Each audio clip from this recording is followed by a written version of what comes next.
The Gate of the Sun was the title of episode 34. It can also be said that this episode served as a gateway to one of the strongest fights in this arc between two characters I never expected to battle each other, Renji vs Uryu. True, Renji lost and Uryu won, but the fight transcended the concept of winning or losing. It showcased the significant development that both Renji and Uryu underwent since the beginning of the story. Perhaps the roles were reversed between this scene and that scene. However, the truth is that their latest battle guys elevated the power level to an entirely different dimension, unveiling new techniques in Renji's Bankai that will change our perception of his strength and Uryu's power, which continues to impress us. And here I should say, to what extent will Uryu's development go now that he has presented all these great powers? So all these points and other related to different events features in this episode will be discussed in this video.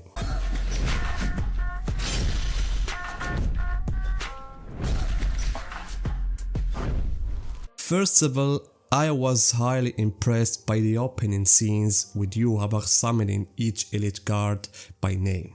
With the new soundtrack. The new soundtrack made me raise my hand as if Yhwach was calling my name. One remarkable thing guys about this scene is how each generator had their own way of announcing their presence. Lilibaro lifted the medallion, Gerard placed his hand on his heart.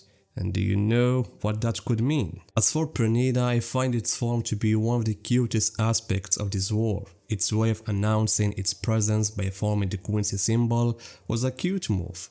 Askin also responded in his unique way, and the last in line was the Prince of Light, Uryu. And I noticed how Yhwach called every generator by their full name, but with Uryu he only used his first name. Does this have any significance, or is it just Yhwach's way of bridging the distance between him and his successor? Because we shouldn't forget this detail, Uryu is now considered Yhwach's successor. On the other hand, the Shinigami, led by Kyoraku, decided that their destination would be Yhwach's castle.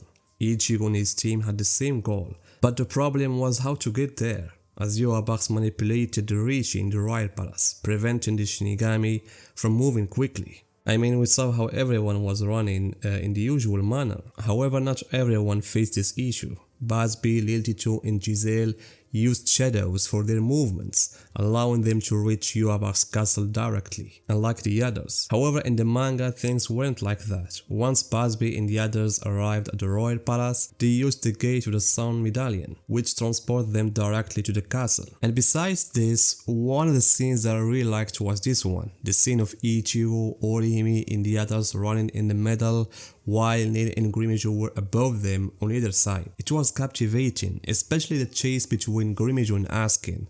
As we saw at the end, Grimmjow's reckless style, which relies on attacking without evaluating his opponent, led him to fall into Askin's trap. However, Askin, the poor guy, encountered the greatest threat to the Quincy's, Kurosaki Ichigo, while Gerard seemed to have arrived early at his destination, as no one else had come yet.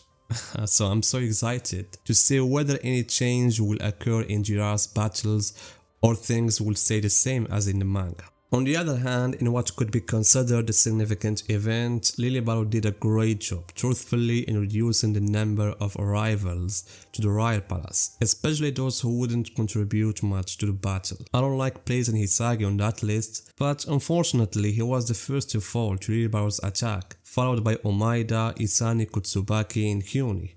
All were taken down by the first strike. And in my opinion, their fall was better because there aren't any enemies at their level. There are only 5 left, Yhwach's elite guard, so it would have been better if they didn't come in the first place. However, what Lilibaro did left the Gojo 13 in chaos, and in this excellent scene we saw how everyone's lines began to diverge, which was precisely what Lilibaro wanted, to hunt down each Shinigami individually. And in the middle of this chaos, we saw the appearance of Uryu Ishida, and this would lead to the grand encounter between him and Abara Renji. And as I mentioned in a previous video, I wanted to see a second fight for Renji to absorb his new power, and his fight with Uryu fulfilled that wish.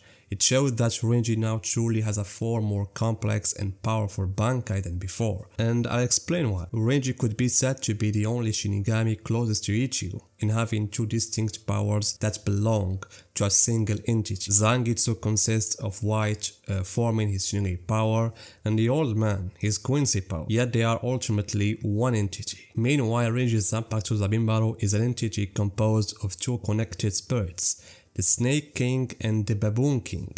Renji previously fought using only the power of one king because Zanpakuto didn't tell him the full name of his Bankai, but only half of it. So when Renji trained with Ichibi and was given the full name and managed to activate the new Bankai against Masculine, we noticed how the Bankai techniques became varied, featuring techniques related to the Snake King and the Baboon King, and this became more clear during his fight against Uryu.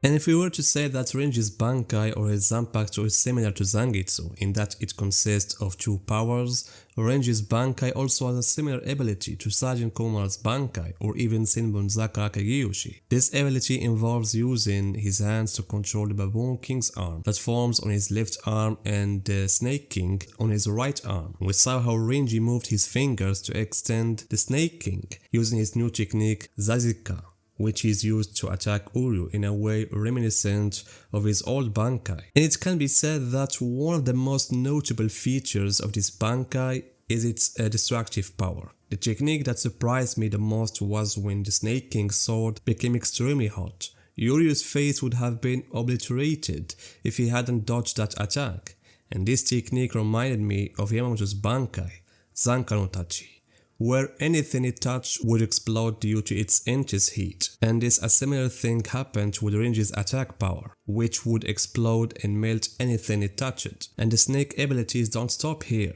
as Renji can hide the sword and use it to chase and capture the enemy, then strike them with the other arm, which also has new techniques. One of the most notable is Hihitensho, where additional arms emerge from the fallen hair on the ground of the original arm. And this ability can be said one of the binding abilities granted to Renji by the Baboon King, which he utilized to unleash his final technique, possibly the strongest one. And previously against Masculine he used Sagatempo, which was capable of turning him to ashes. But what Renji aimed to do here was something different.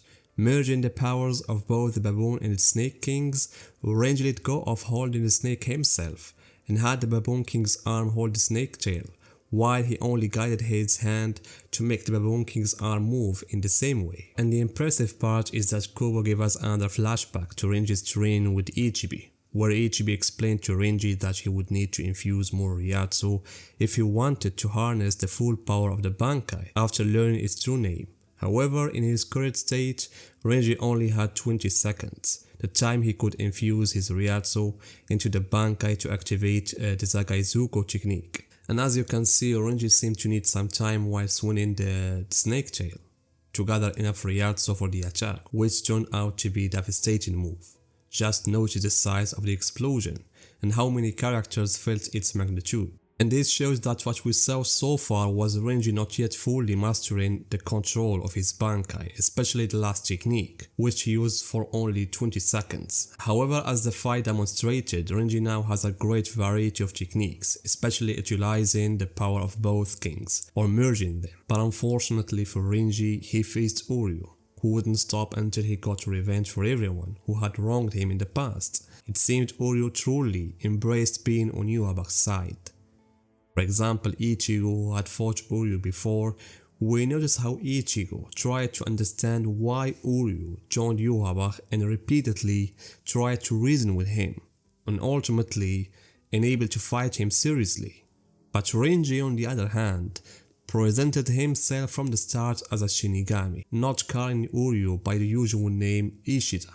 After all, Renji and Uryu shared some history, especially their battle against Zaylo Apuro, but it seemed Renji knew from the start that words would not work with Uryu anymore. So he had to use his immense power to try to stop him. But as we have seen, everything Renji did failed against Uryu. Uryu provided 3 reasons why Renji lost. The first one, Renji didn't want to kill Uryu, thus avoiding hitting his vital areas. And secondly, Most importantly for me, Renji knew nothing about Uryu's new powers or the level he had reached.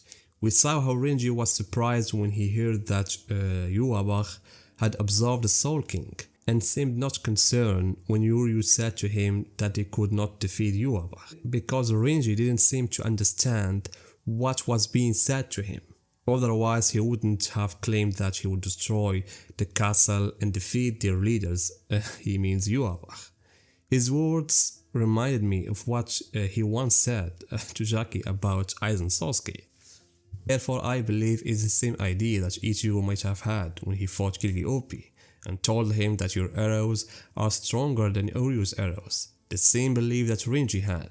They don't know, for example, that Uryu has power surpassing Yhwach's almighty power, even though Uryu didn't use it, but only used basic Quincy abilities. So it seems that Yhwach's power gave a significant boost to all of Uryu's basic abilities.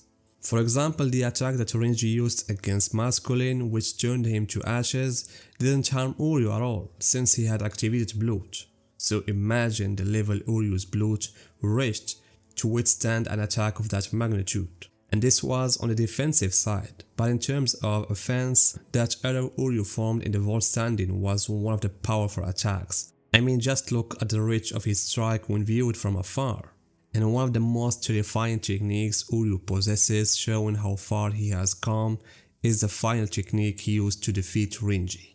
It is known that the Quincy's harness the Reishi around them to form their weapons and enhance their Vollständig, just as Uryu did by activating the Sklavery. However, with his new technique, Uryu can draw out the Shinigami's Ryatsu by trapping them with those pillars. That scene reminded me of what Byakuya did in his first fight against Renji in the Soul Society arc.